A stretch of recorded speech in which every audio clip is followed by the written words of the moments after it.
Kumusta mga kababayan?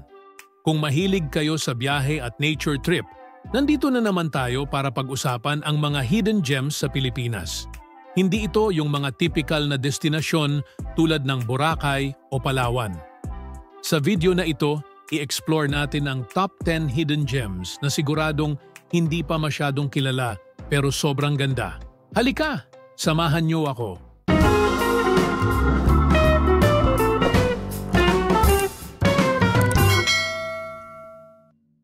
Pinakauna sa ating listahan, ang Biri Island sa Northern Samar. Ito ay isa sa mga pinaka-unique na lugar na dapat bisitahin. Bukod sa magagandang beach, sikat ito sa mga napakalalaking rock formations na likha ng natural na erosion. Ang mga Biri Rock Formations ay isang geological wonder na sobrang impressive, lalo na kapag tumama ang sunset o sunrise. Isa pa, perfect ang Biri para sa mga surfers at photographers dahil sa dramatic seascapes nito. Kung gusto mo ng kakaibang karanasan at tanawin na hindi mo madalas makita, ito ang lugar na dapat mong puntahan. Kung gusto nyong makipagsapalaran sa mga bundok at dagat, ang Palawi Island sa Cagayan ay isang perpektong destinasyon. Bukod sa white sand beaches nito, marami ring hiking trails na dumadaan sa mga rainforest patungo sa mga breathtaking viewpoints. Isa sa mga highlights dito ay ang Cape Engaño, isang Spanish lighthouse na may panoramic view ng karagatan. Mayaman din ang isla sa wildlife, kaya pwede kang makakita ng iba't ibang hayop habang naglalakad sa mga trail. Ang Sambawan Island ay tunay na paraiso sa biliran. Kilala ito sa mga dramatic landscapes ng matatarik na burol at mga mala-postcard na tanawin ng karagatan. Kung mahilig ka sa diving, perpekto ito dahil puno ng buhay ang ilalim ng dagat, may mga coral reefs na talagang world-class. Bukod dito, ang Sambawan ay isang tahimik na lugar kung saan pwede kang mag-relax at malayo sa ingay ng syudad. Sa Mantigi Island sa Camiguin, matatagpuan ang kakaibang kombinasyon ng white sand beach at rainforest sa gitna ng isla. Bukod sa swimming at snorkeling, may nature walk dito na magdadala sa inyo sa loob ng gubat. Makakakita rin kayo ng mga maliliit na kabahayan na pinapangalagaan ng mga lokal. Isa itong kalmadong isla na perfect para sa mga gustong makaranas ng island life sa simple at natural na paraan. Ang San Vicente sa Palawan ay madalas na napapabayaan ng mga turista na kadalasan ay sa El Nido o Coron pumupunta.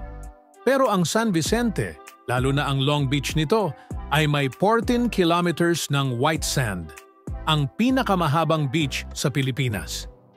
Dito, makakaranas ka ng total relaxation dahil kakaunti ang mga turista. May mga beach resorts, pero hindi kasing crowded tulad ng iba pang tourist spots. Ideal ito para sa beach lovers na gustong maramdaman ng solitude habang nakikinig sa mga ocean wave. Ang Calaguas Island ay isa sa mga pinakamagandang beach destinations sa Camarines Norte, pero hindi pa ito kasing tanyag ng ibang beach resorts. Dito, asahan mo ang napakalinis na kapaligiran, turquoise water, at mahabang stretch ng white sand beach. Mayroong camping sites para sa mga gustong magstay overnight at maranasan ang starlit sky sa tabi ng dagat. Isang eco-friendly destination, ang isla ay sikat sa mga backpackers at campers na naghahanap ng laid-back na bakasyon. Ang Cagbalete Island sa Quezon ay isang mapayapang beach na kilala sa mga shallow sandbars na lumalabas tuwing low tide. Perpekto ito para sa mga mahilig mag-explore ng mga unique formations na dulot ng mga ocean waves. Kilala rin ang isla sa simple at tahimik na pamumuhay ng mga locals. Walang mga malalaking resort, kaya mas mai-enjoy mo ang beach ng solo. Pwede kang mag-rent ng bangka at mag-snorkeling, o kaya'y maglakad sa mga tidal flats. Para sa mga mahilig sa diving at snorkeling, siguradong magugustuhan nyo ang Sombrero Island sa Batangas. Ang pangalan nito ay hango sa sombrero dahil sa hugis ng isla. Hindi masyadong kilala, pero ang isla ay isa sa mga top diving spots sa Batangas. Sobrang clear ng tubig dito at puno ng buhay ang ilalim ng dagat. Makikita mo ang colorful coral reefs at mga maliliit na isda. Dahil hindi pa ito sobrang commercialized, mai-enjoy mo ang tahimik na beach experience. Sa probinsya ng Antique, matatagpuan ang napakagandang Mararison Island. Hindi lang ito maganda para sa beach bombing, kilala rin ito para sa trekking. May rolling hills dito na nagbibigay ng tanawin ng mga karagatan at mga isla sa paligid. Ang view mula sa mga hills ay talagang spectacular.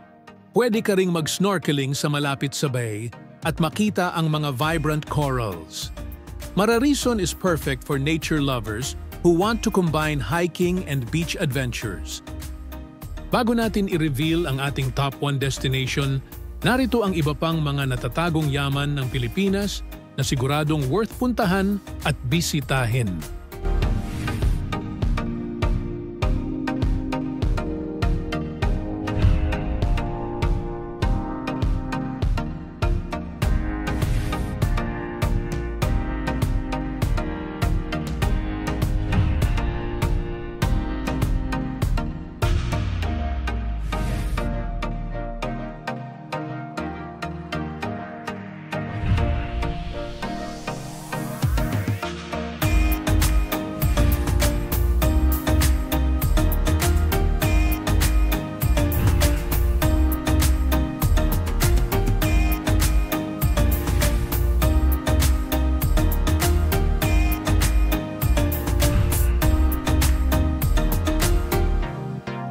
At sa wakas, narito na tayo sa ating top 1 hidden gem, ang probinsya ng Sorsogon. Ito ay may 3 napakagagandang destinasyon na dapat mong puntahan.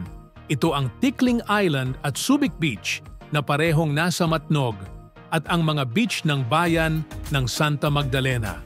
Unahin natin ang Tikling Island, isang isla na may kakaibang pink na buhangin. Ang pinkish shade nito ay galing sa mga coral fragments na nahalo sa buhangin. At ito'y isa sa mga pinakamagandang beaches sa buong Pilipinas. Napaka-relaxing dito dahil wala masyadong tao. Bagay na bagay para sa mga naghahanap ng tahimik at peaceful na bakasyon. Sunod ay ang Subic Beach na tinatawag na Boracay of South Luzon. Kasing puti ng buhangin ng Boracay at malinis ang tubig, pero mas kaunti ang mga bisita. Perfect ito para sa mga gustong maranasan ang ganda ng beach nang walang masyadong crowd. At ang huli sa Sorsogon ay ang bayan ng Santa Magdalena.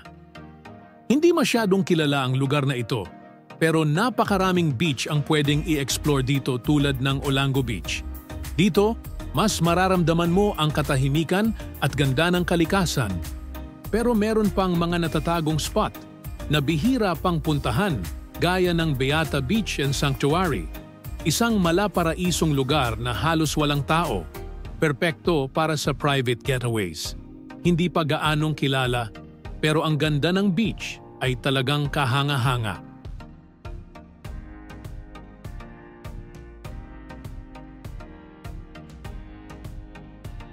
Bukod sa mga beach, kung gusto mo ng kakaibang experience, pwede kang tumuloy sa Residencia del Hamor na may pagka-Santorini vibes ng Greece. Isa itong upscale resort na ideal para sa mga gustong mag-relax at ma-experience ang modern amenities dito pero hindi malayo sa nature. Pwede kang mag-enjoy sa kanilang infinity pool habang pinagmamasdan ang kagandahan ng paligid. Ang Santa Magdalena ay para sa mga naghahanap ng simpleng beach life.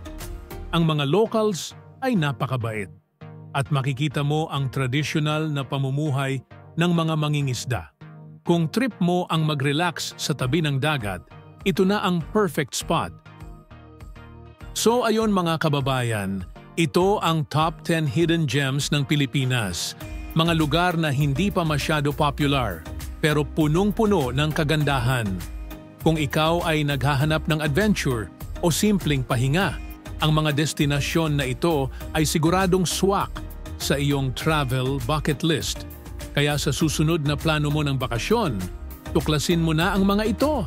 Don't forget to like, subscribe, and hit the notification bell para lagi kang updated sa mga travel tips at destination guides.